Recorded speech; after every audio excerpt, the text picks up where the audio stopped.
नमस्कार विद्यार्थी मित्रांनो, आज आपण एका नवीन पाठाला सुरुवात करणार आहोत. पाठाचे नाव आहे करते सुधारक कर्वे. पाठ क्रमांक 13 आहे.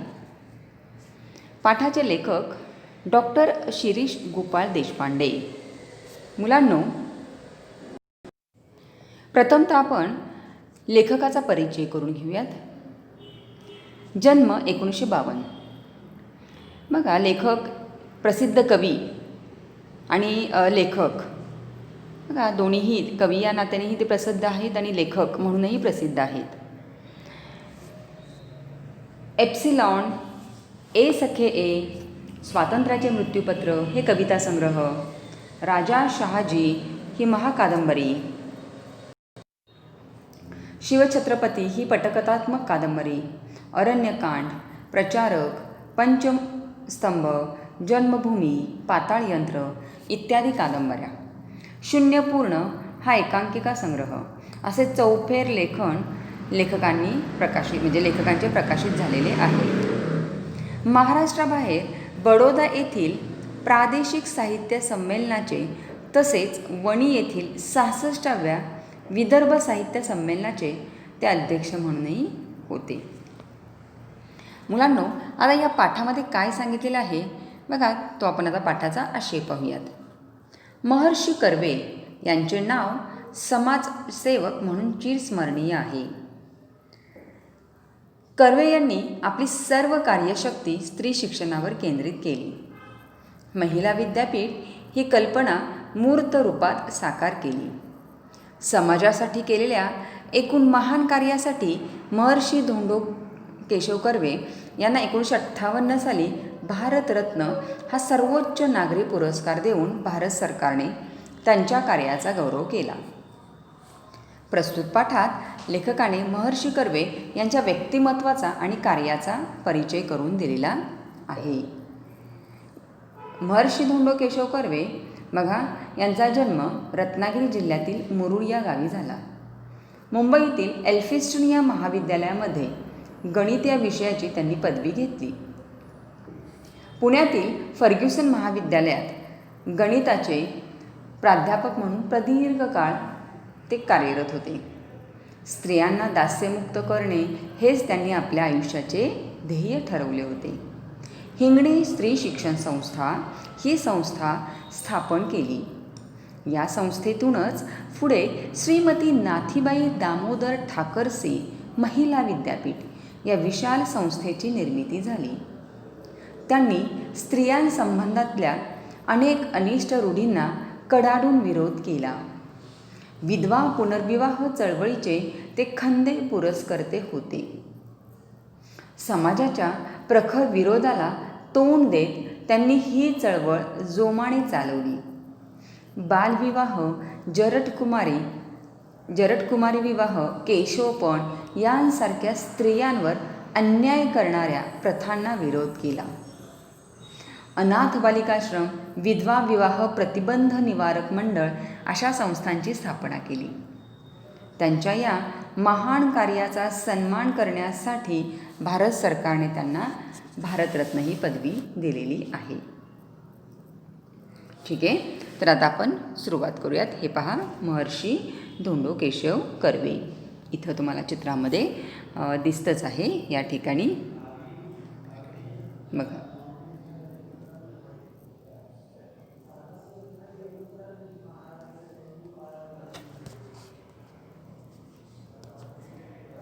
हे पहा, इथं हे चित्रामध्ये दिसत आहे. ठीक आहे, बघूयात आपण.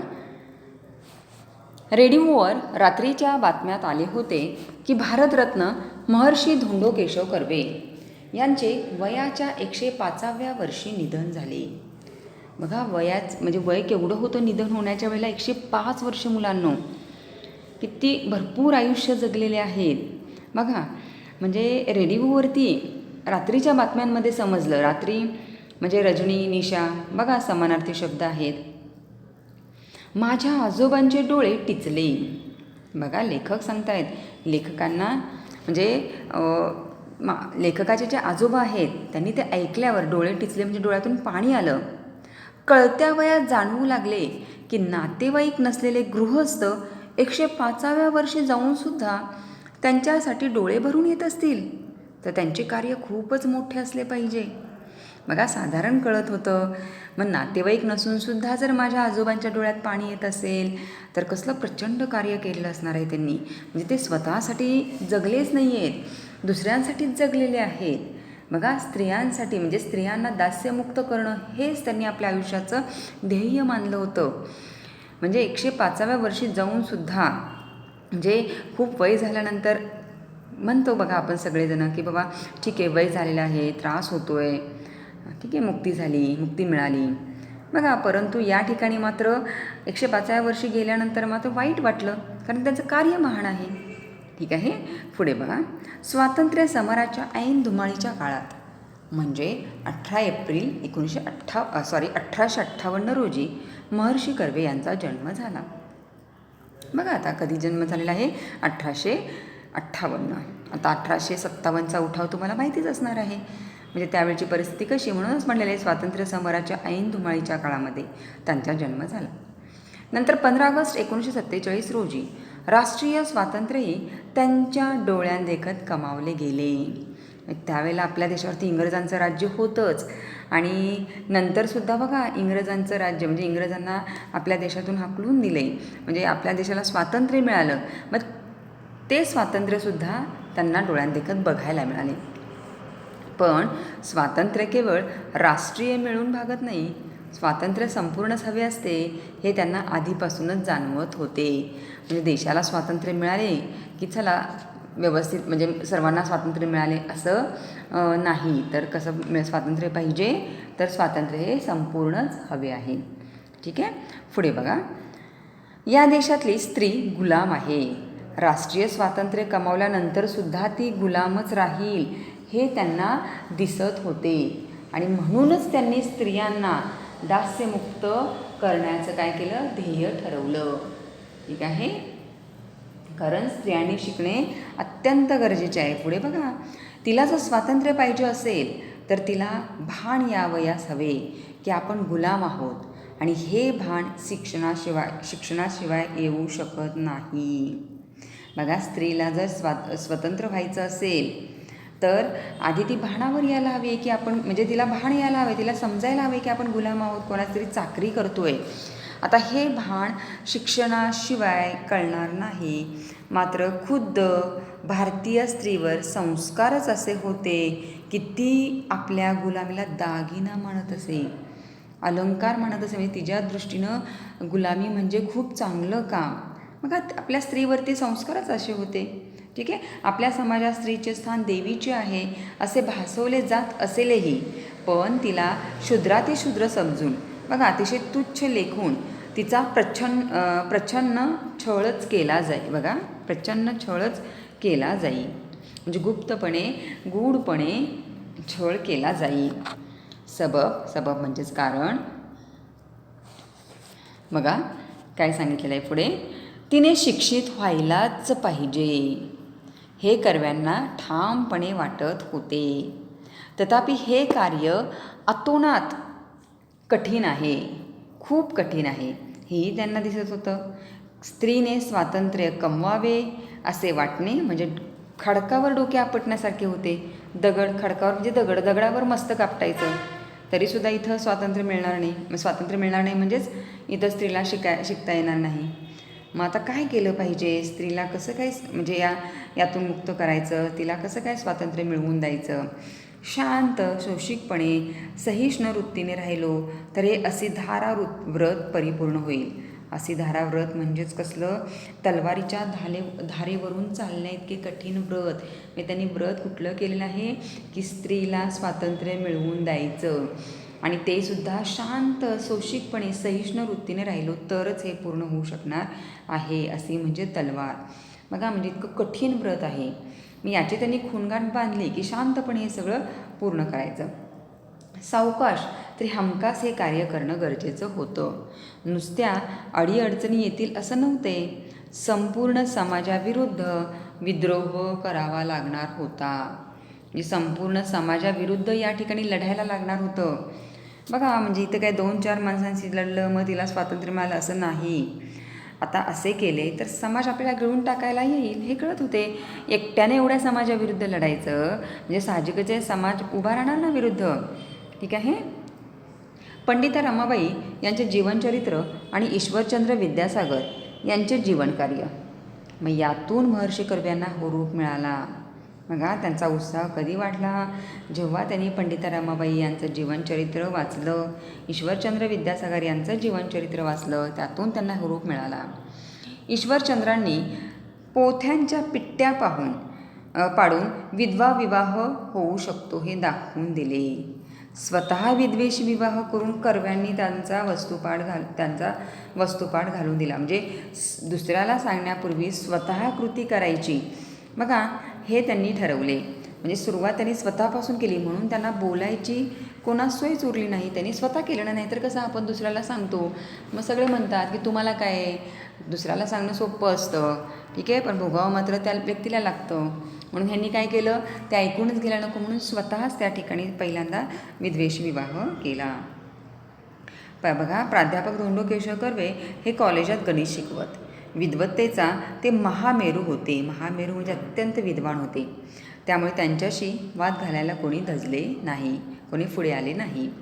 केवळ सत्पुरुषांचा छळ करावा एवढेच ऐतिहासिक कार्य तेव्हाच्या अज्ञ समाजाने केले. सत्पुरुषांचा काय करावा, छळ करावा एवढेच ऐतिहासिक कार्य अज्ञ समाजाने केले. मग या समाजाबद्दल महर्षी अण्णासाहेब कर्वे अर्थातच क्षमाशील होते. त्यांना छळवादी समाजवृत्तीचा आधीपासूनच अंदाज होता. समाजाने केलेल्या धक्काबुक्कीत अण्णासाहेबांचे कपडे फाटत. बघा रोज त्यांना आपला शर्ट नाही तर कोट जिथे फाटला तिथे शिवून घ्यावा लागत असे. फाटके कपडे ते वापरत नसत. गावातील सुशिक्षित समजल्या गेलेल्या लोकांनी ससे उलपट चालवली, तरी कर्व्यांनी ना त्यांना शिव्याशाप दिले ना आपल्या कार्यातून कर्वे विचलित झाली. बघा म्हणजे गोंधळ होणं, ससे उलपट चालवणं म्हणजे गोंधळ होणं, गोंधळ केला त्यांच्या विरुद्ध गावातील सुशिक्षित समजल्या जाणाऱ्या लोकांनी, परंतु कर्वे मात्र आपल्या कामापासून हटले नाहीत. जसे संत ज्ञानेश्वरांचाही छळ झाला होता. बघा माहिती असेल तुम्हाला, संत ज्ञानेश्वरांना तर वाळीत टाकले होते, पण त्यांच्या साहित्यात ते कुठेही उमटले नाही.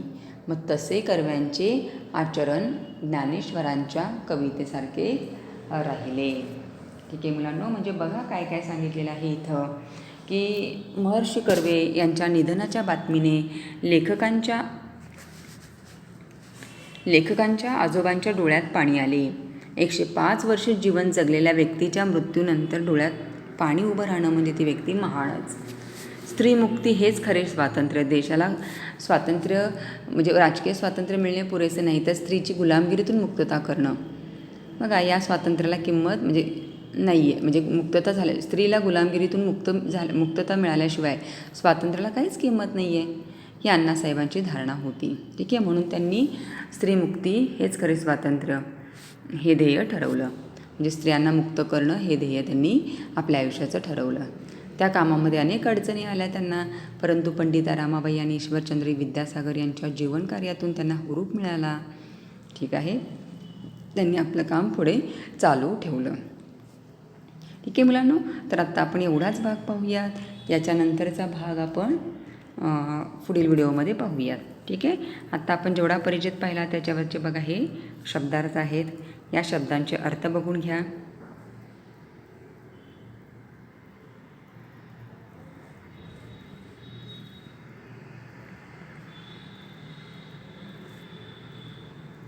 हे काही वाक्प्रचार आहेत.